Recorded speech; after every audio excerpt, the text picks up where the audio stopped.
Daki pau hajar ngut wan tuut ki Peit riunget Katolik syaka Proseshon Iukharis ha Mawlasnai Parish kabalong haka khatway tarik urampang ar hajar ar pusau. Lasdang daka mas bakut haka Porshi pobji menstep ha pelau ka ying manisin Paul Mawlasnai kabalapan mentai haka mas bakut da Reverend Padar Bernard lalu haka jing senran rengkat lang jing Reverend Padar Sebastian Karmau plang Parish Priest ka Mawlasnai ki brodar ki sistar ki bahalor pat ki Peit riunget jong kate kathan. Hadir ka mas bakut haka no pai sngi. Daka jing Shongkun bat jing riu blay lapan long ya ka jing at Proseshon ya ka Iukharis bakut. Haka ba daki pau hajar ngut ki Peit riunget na keleng ki balang shnong bat ki Parish ki Pamarjan ki lawan baneshim benta Shitrhem. Hadir na makindaw so kan sebut ka balang shnong Mawla masih. Disebut ada sister mau ki brother tak kirinya para buat ki bailan lang matalasi. Itu bahaban ko. Juga joki dunia sebut ke balang senang tengah. Apabila balang senang tengah, buat ke balang senang patuh. Patuh.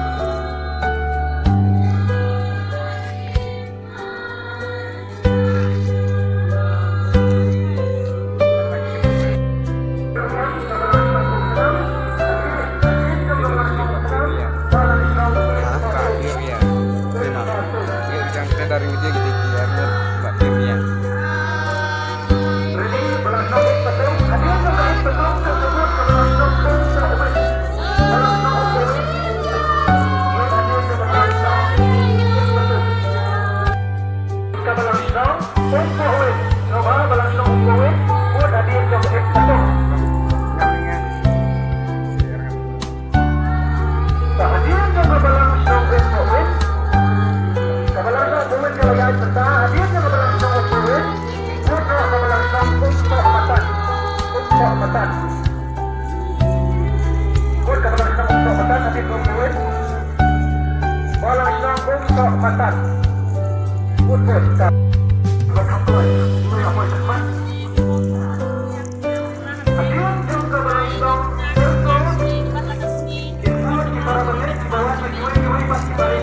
Jamili tadi Shillong macam.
anak nama dia sang kita bangun berarti dia nak berpikir kalau dia sama dia bakal ini suki anak